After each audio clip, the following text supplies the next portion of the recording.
Hello, Assalamu alaikum, and welcome to our podcast, Symbiosis Talks at Dubai. I have known you person, we are connected for so long. I know what you are. To UAE, it's the land of dreams, as we all know. So that shows your first determination, how determined you are, right? Exactly. It shows that how you are taking challenges and challenge yourself. Faced during those times. It's a war, Dr. Suchi. So you know you are living there, you are going there. So it was not easy to be a mom, to be a wife, to be a student, to be an employee. So you came in UAE in 2006? In 2006. So you were the only one who moved, or your family moved to the... Amitabh Bachchan and Shah Rukh Khan is there in our discussion. Of course. We feel like that from industry, they want industry ready. So now that you have named Gen Z, I have a question for Gen Z. The profile or the resume for the students nowadays is... Hi, I'm not coming today, and bye. Yes. Hello, Assalamu alaikum, and welcome to our podcast, Symbiosis Talks at Dubai. This beautiful morning, we have a very special guest, Ms. Faten Kalloub. Faten, it is our pleasure to have you here. And you are always full of energy. You are one such person we have seen in media. You are one such person. I know you personally. I've been with you for long. And it is real pleasure to have you here. And today, the course of action, we would be touch point upon various HR aspect, which is really beneficial for our viewers, for our students, and many more stakeholders for our university. So I'm representing Symbiosis International University, and on behalf of Symbiosis International University Dubai, I would like to welcome you to this podcast. Thank you so much, Dr. Suchi. It's a pleasure for me actually to be here and to reflect on my experience, on my challenges and the life itself, just to share it with all the students and to make good moments for them as well. Well, Faten, I have worked with you. I have known you person. We are connected for so long.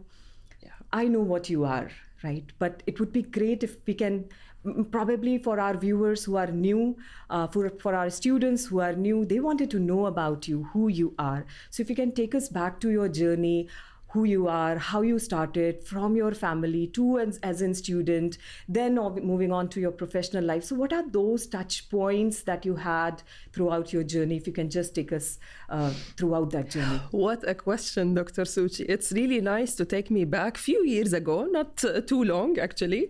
And just to share with you as well, about my life, about how I started. Originally I'm from Palestine, as you know me, but it's not well known for others, as you said. I was born in Kuwait, and then I just lived there for 7 years, something like that. And then we moved to Iraq, to Baghdad. So many countries. Exactly. Yeah. And then I spent there 15 years till I graduated from my bachelor degree, which is in management and human resources as well. And then I moved here. I decided to move here with my family, definitely, to UAE. It's the land of dreams, as we all know. And after that, I just started my own professional life, career, you may say that. You know, at the beginning, always you feel like, okay, now I'm graduated. I was the first, you know, on the grade of that university.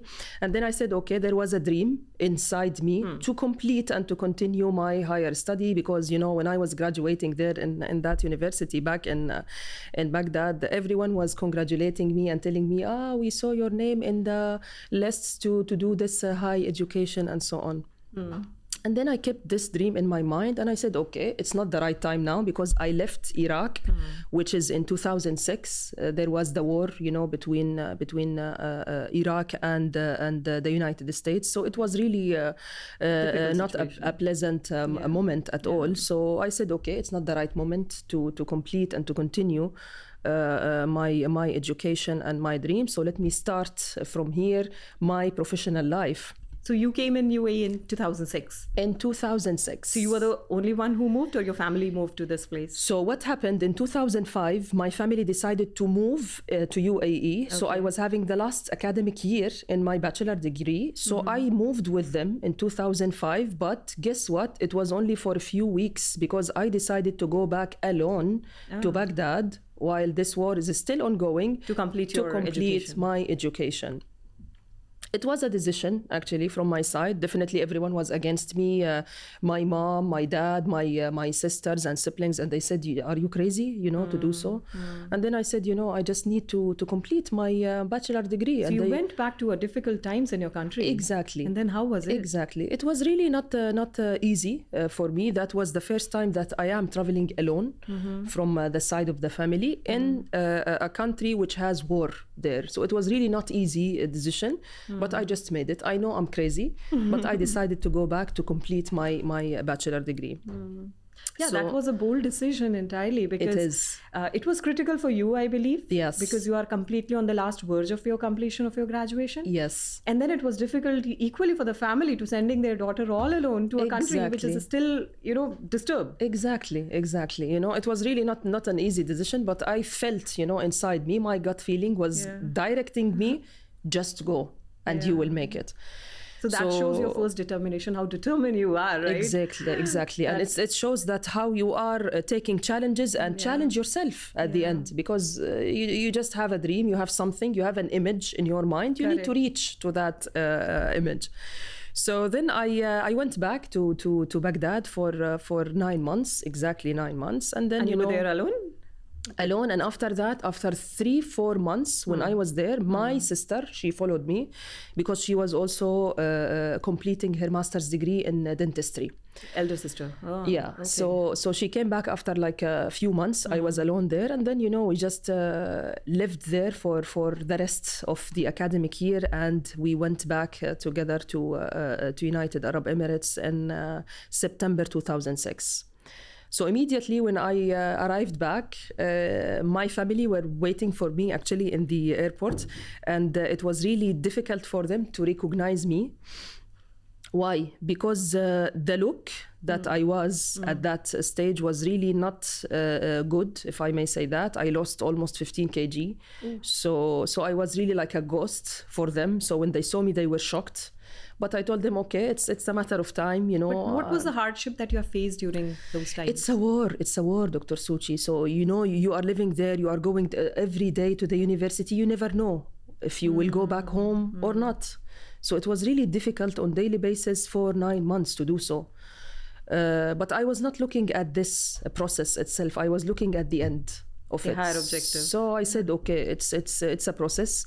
Let me try to pass through it. It's a challenge, and then I have to reach to the other side of the tunnel, if I may say that. And then luckily I made it, I made it.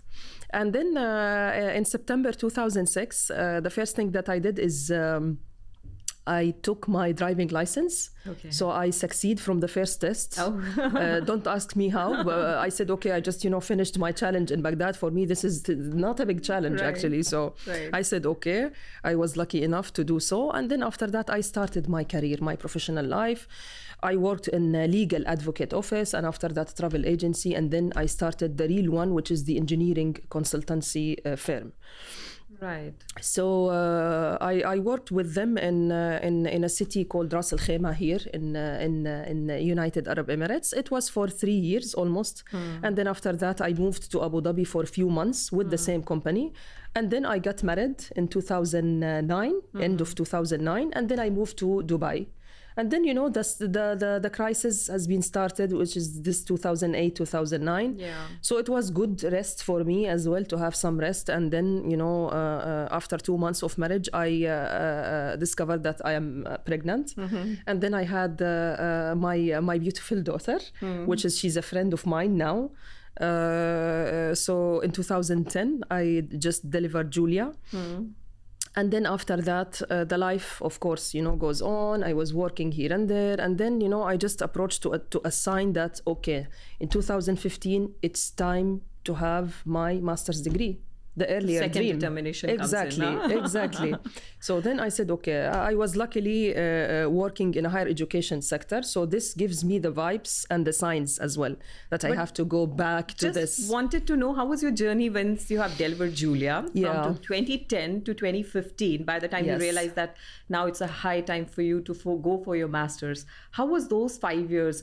From a student to a wife, and then from a wife to a mother? Yeah, it was not easy at all. It was an experience really for me because everything happened so quick in my life, you know, and I have to accept and go beyond my expectations to accept all these challenges.